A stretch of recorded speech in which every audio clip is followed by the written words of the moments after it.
If you're counting toilet accidents and bracing yourself every day, I see you, I'm there with you.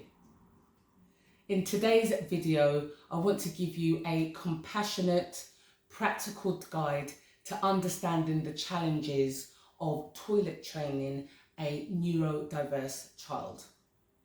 Now, autistic children, neurodiverse children may experience delays in toilet training.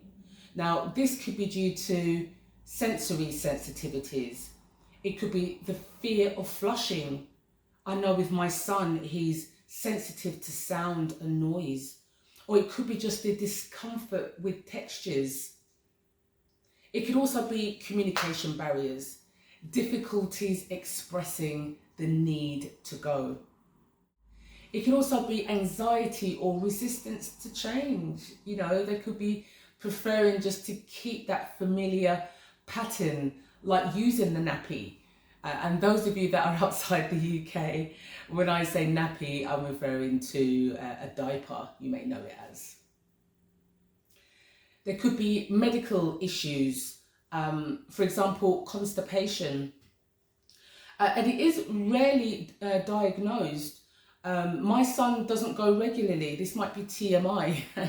He doesn't go daily, and I knew something wasn't right. Okay, I know he has an extremely restricted food diet, and I talk more about that in a previous video. My child refuses to eat.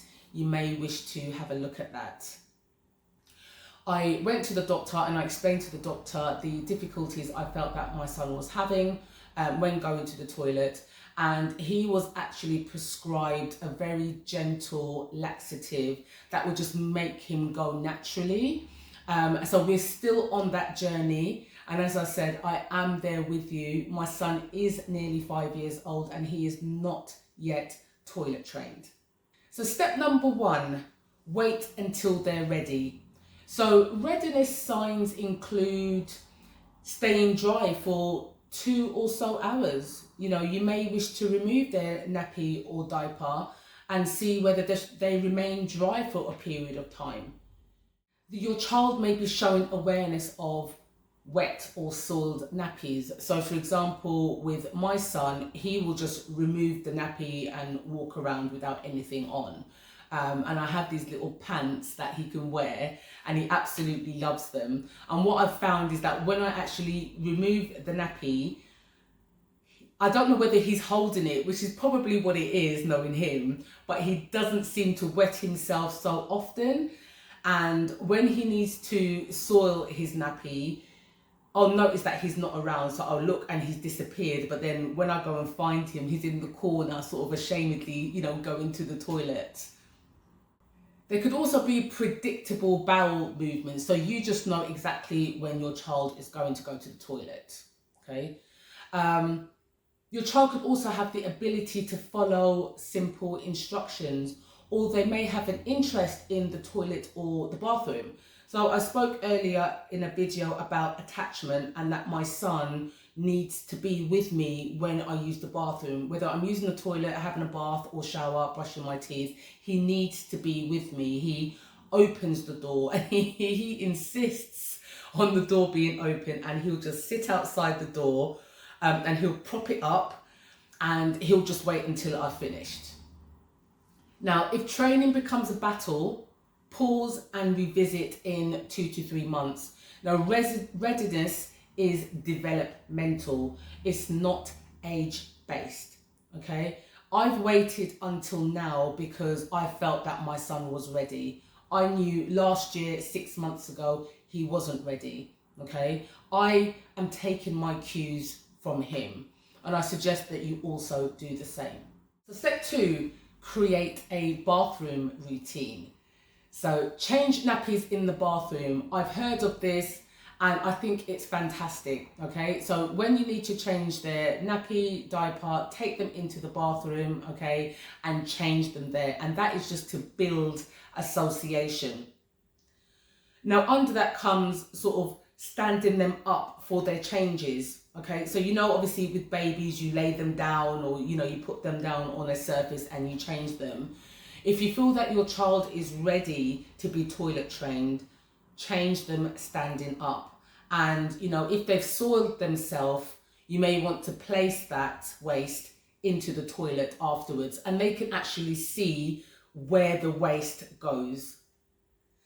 You might also want to consider using consistent language. So if you always say toilet, say toilet. If you say bathroom, say bathroom. Or, you know, I usually say, okay, shall we go for a wee? And I just use that word so he knows exactly what's going on.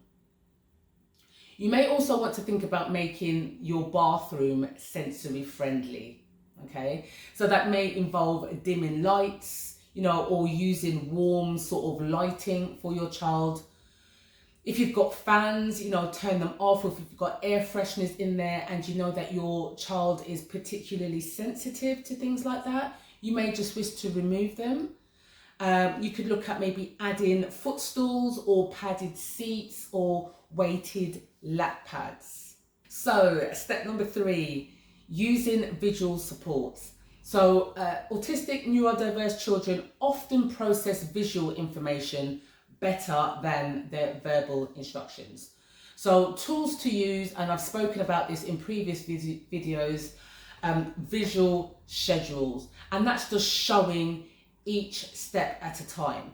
Now, what I'm going to try and do is just insert a clip and just show you what I use. Okay, so it's a piece of paper showing the different steps from standing up, pulling down the training nappies or the pants, sitting on the toilet, using toilet paper, washing hands, and I'll just show you an example of what I use. You may also wish to use first then boards, or you may know them as now and next boards. So I have that as well, and again I'll try and insert an example of that for you. And it's basically what's happening now. Okay, so you just write now at the top, and then underneath you've got your sequence of events. Okay, and then what's going to happen next.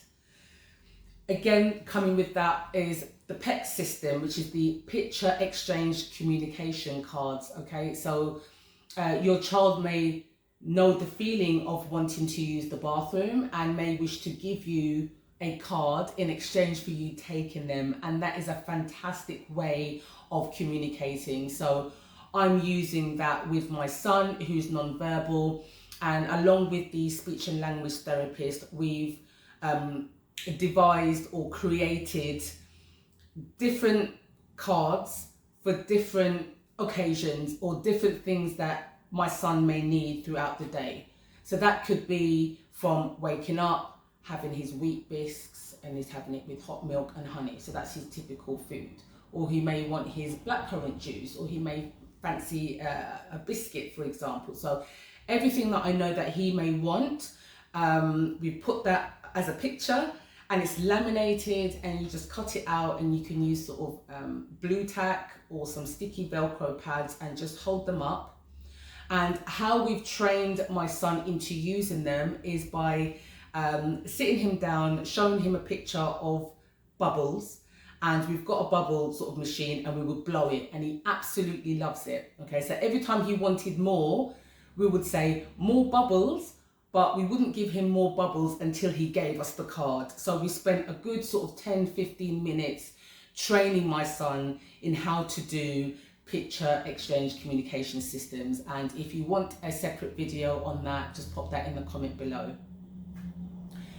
Social stories also tailored to your child's experience, so you may wish to look at that, sort of telling a story, explaining to your child how to use the bathroom, what you're going to do next. And I've also found that placing sort of visuals at eye level for your child and sort of reviewing them daily is also useful. Step 4, practice without pressure. Let your child sit on the toilet fully clothed at first, okay? Practice this over and over and over again, and then gradually progress to sitting with their pants down, and then eventually with their nappy or diaper loosened, and then without the nappy.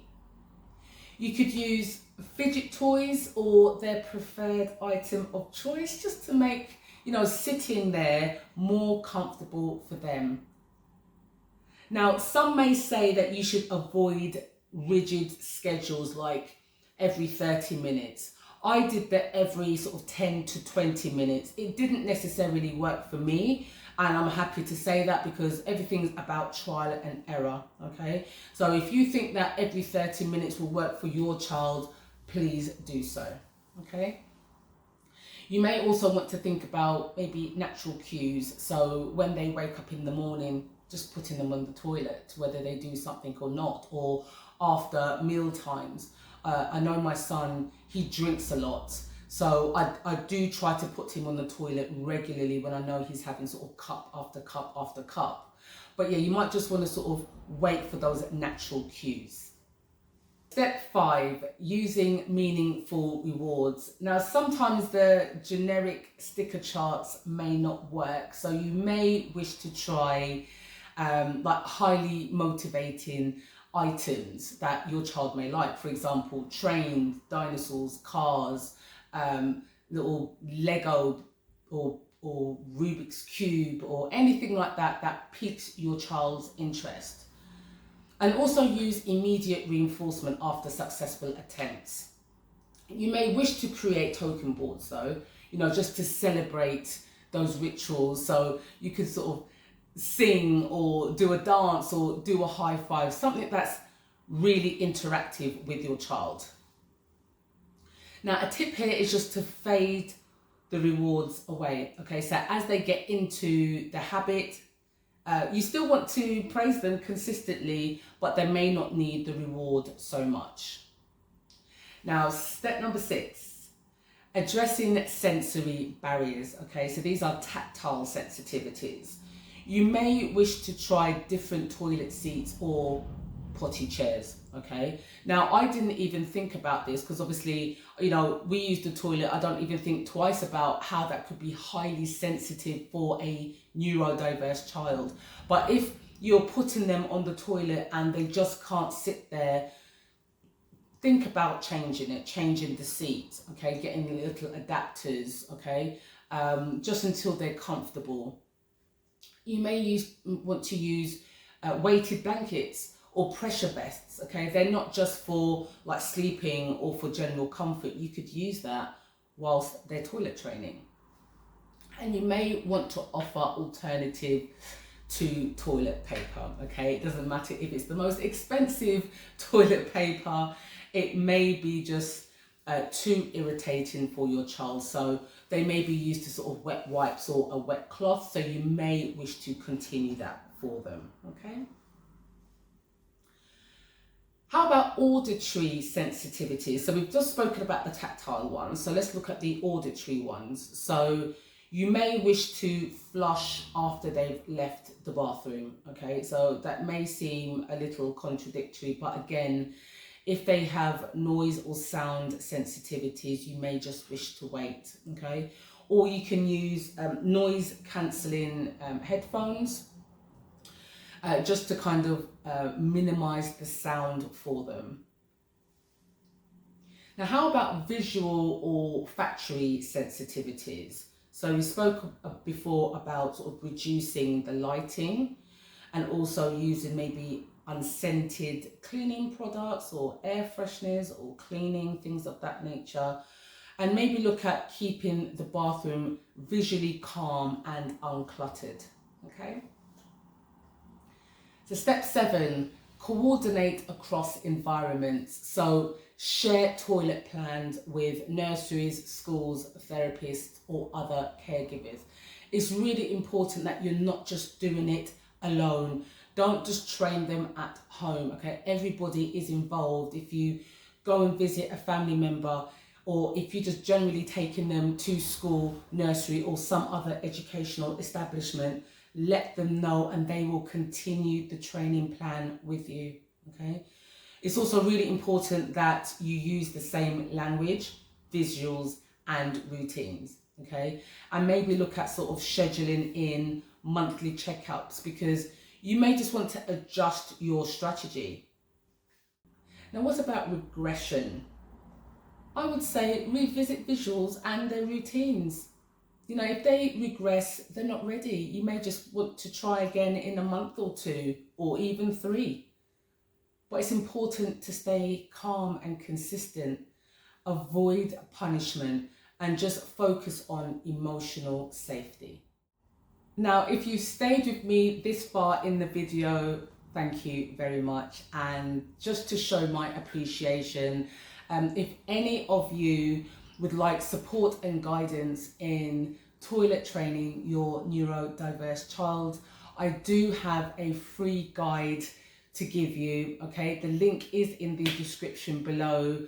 Please use that, and if you have any comments, please pop them down below and you and I can have a conversation.